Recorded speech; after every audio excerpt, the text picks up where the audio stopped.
വടക്കൻ കേരളത്തിലെ വിഷുവിശേഷങ്ങളിലേക്ക് കോഴിക്കോട് തളി മഹാദേവ ക്ഷേത്രത്തിന് മുൻപിൽ നിന്നും ആനന്ദ് പുത്തൂർ ചേരുന്നുണ്ട്. ആനന്ദ്, നേരത്തെ ചന്തുവൊക്കെ പറഞ്ഞ പോലെ തിരുവിതാംകൂർ മേഖലയിലും വിഷു വലിയ ആഘോഷമാണെങ്കിൽ പോലും പടക്കം പൊട്ടിക്കുക, അത്തരത്തിൽ ദീപാവലിക്ക് സമാനമായ വലിയ ആഘോഷങ്ങളിലേക്ക് പോകുന്നത് പലപ്പോഴും അങ്ങ് വടക്കൻ കേരളമാണ്. അതുകൊണ്ട് വടക്കൻ കേരളത്തിലെ വിഷു ആഘോഷങ്ങൾക്ക് പ്രത്യേകതകൾ ഏറെയാണ്. എന്തൊക്കെയാണ് മലബാർ മേഖലയിലെ, പ്രത്യേകിച്ച് കോഴിക്കോടെയും ചന്തു ഇപ്പോൾ ആനന്ദ് ഇപ്പോൾ നിൽക്കുന്ന ക്ഷേത്ര പരിസരത്തുമൊക്കെ എങ്ങനെയാണ് വിഷു ആഘോഷങ്ങൾ?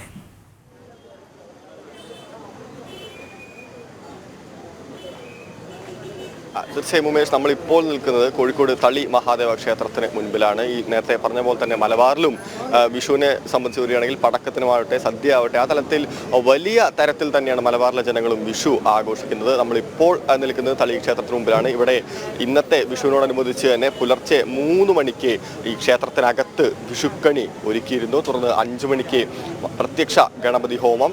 ഇനി 7 മണിയോട് കൂടി തന്നെ ഈ കാഴ്ച ശീവേലി, അതായത് മേളത്തോടുകൂടി പഞ്ചാരിയോടുകൂടി കാഴ്ച ശീവേലി ഇപ്പോൾ നടക്കൽ ആരംഭിച്ചിട്ടുണ്ട്. ഇനി 9 മണിയോട് കൂടി തന്നെ അമ്പലത്തിന് പുറത്ത്, ക്ഷേത്രത്തിന് പുറത്ത് വിഷുക്കണി ഒരുക്കും. തുടർന്ന് 11:30 കൂടി ഏകദേശം ഉച്ചപൂജ. പിന്നീട് 12 മണി മുതൽ ഏകദേശം 2 മണി വരെ പ്രസാദ ഊട്ടാണ്. പിന്നെ വൈകുന്നേരം ഈ പറയുന്ന പോലെ തന്നെ വിഷുവിനോടനുബന്ധിച്ച് പ്രത്യേക തായമ്പകയും ഏർപ്പാടാക്കിയിട്ട് എന്തായാലും ആളുകൾ ഓരോ മിനിറ്റ് കഴിയുന്തോറും ക്ഷേത്രത്തിലേക്ക് ഒഴുകുന്ന ഒരു കാഴ്ച തന്നെയാണ് നമുക്ക് ദൃശ്യങ്ങളിൽ നിന്ന് കാണാൻ വേണ്ടി സാധിക്കുന്നത്.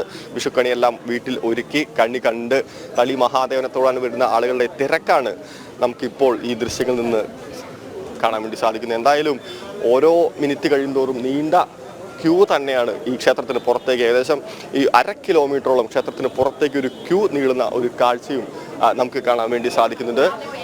എന്തായാലും നമ്മളോടുകൂടെ ഇപ്പോൾ ചേരുന്നത് 2 ചേച്ചിമാരാണ്. അതായത് സ്ഥിരമായി തന്നെ ഇത്തരത്തിൽ അമ്പലത്തിലേക്ക് വരികയും അമ്പലത്തിലെ കാര്യങ്ങൾ നോക്കി നടത്തുകയും ചെയ്യുന്ന ചേച്ചിമാരാണ്. ചേച്ചി,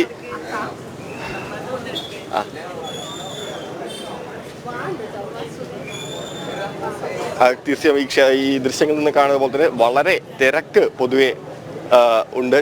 എന്തായാലും ചേച്ചി പാട്ട് തന്നെ വെക്കും. ചേച്ചി നമസ്കാരം. നമസ്കാരം. കണി കണ്ടില്ലേ? ഓ, കണി കണ്ട്. ഇന്ന് നിറയെ ആൾക്കാരാണ് ഉള്ളത്. വിഷു ആയതുകൊണ്ട് നല്ല ഫലം, എല്ലാവർക്കും നല്ല ഐശ്വര്യം ഉണ്ടാവട്ടെ. സദ്യയൊക്കെ ഒരുക്കി, വീട്ടില് സദ്യയൊക്കെ ഒരുക്കി കഴിഞ്ഞു. എന്നിട്ടാണ് ഇങ്ങോട്ട് പോകുന്നത്.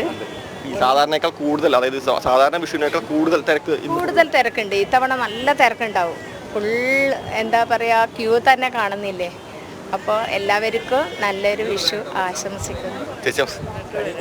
ഓ, കണിയെല്ലാം ഒരുക്കി. പിന്നെ ഇവിടെ അമ്പലത്തിൽ കണി വെച്ചിട്ടുണ്ടല്ലോ, അത് കാണാനാണ് വന്നത്.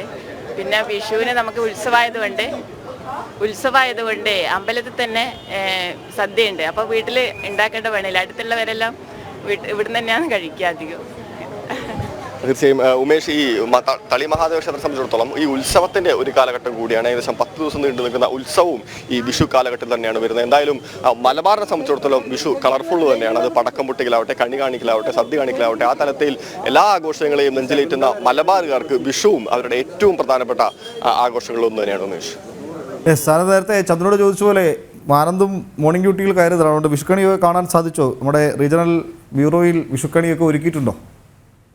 തീർച്ചയായിട്ടും ഉമേഷ്, റീജിയണൽ ബ്യൂറോയിൽ വിഷുക്കണി എല്ലാം ഒരുക്കിയിട്ടുണ്ട്. എന്തായാലും വിഷുക്കണി കണ്ടതിന് ശേഷം തന്നെയാണ് ഇപ്പോൾ ലൈവിലേക്ക് കയറിയിരിക്കുന്നത്.